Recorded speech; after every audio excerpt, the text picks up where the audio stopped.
তুমি কি ভাবো তোমার দাদু এই হারটা মেনে নেবে? হ্যাঁ, আমার বদনাম হয়নি? বার কাউন্সিলে গেলে আমার হাঁটুর বয়সে জুনিয়র লয়ার গুলো আমাকে দেখে মুখ টিপে টিপে হাসে, নিজেদের মধ্যে ফিসফিস করে বলে, ওই যে অভিজ্ঞান দত্ত যাচ্ছে। আমার এত বছর ধরে অর্জন করা সম্মান সেটাকে কম্পাস কালিমালিপ্ত করে ছেড়েছে। আমি তোকে ছাড়বো না, কিন্তু তোমাকেও বুঝতে হবে মোনা, এই খেলাটা অত সহজ নয়। কম্পাসকে সাহায্য করার জন্য আমি আমার সমস্ত শক্তি লাগিয়েছি।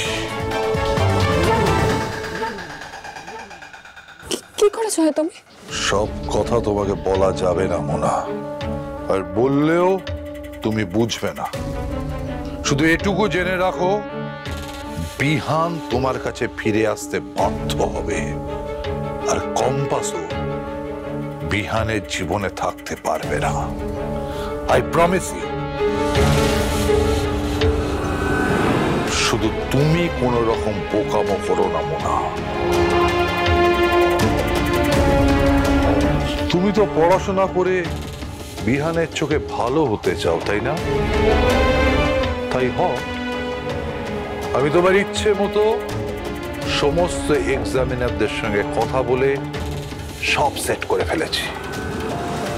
তোমার এন্ট্রান্সের রেজাল্ট যেমনই হোক না কেন, নোবেল ফিউচার কলেজে তুমি ভর্তি হবে।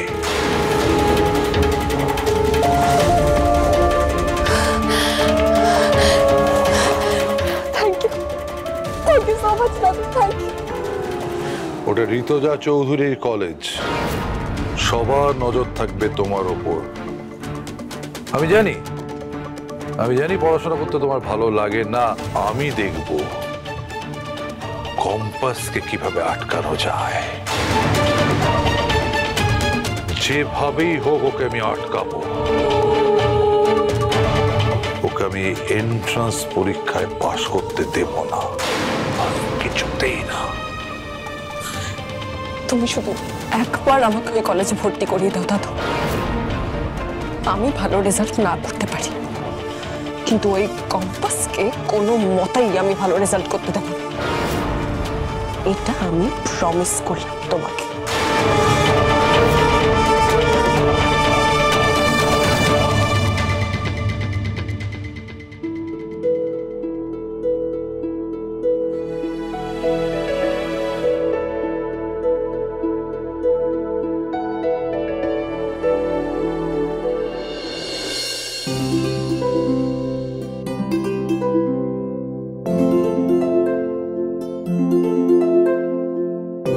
যতই বকি মেয়েটাকে, ওর এনার্জি দেখলে অবাক হতেই হয়।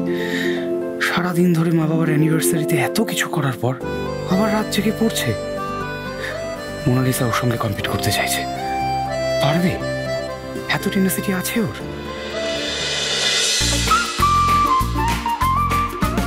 কম্পাস সোম থেকে রবি প্রতিদিন সন্ধ্যে ৬টায় স্টার জলসায় ও জিও হটস্টারে।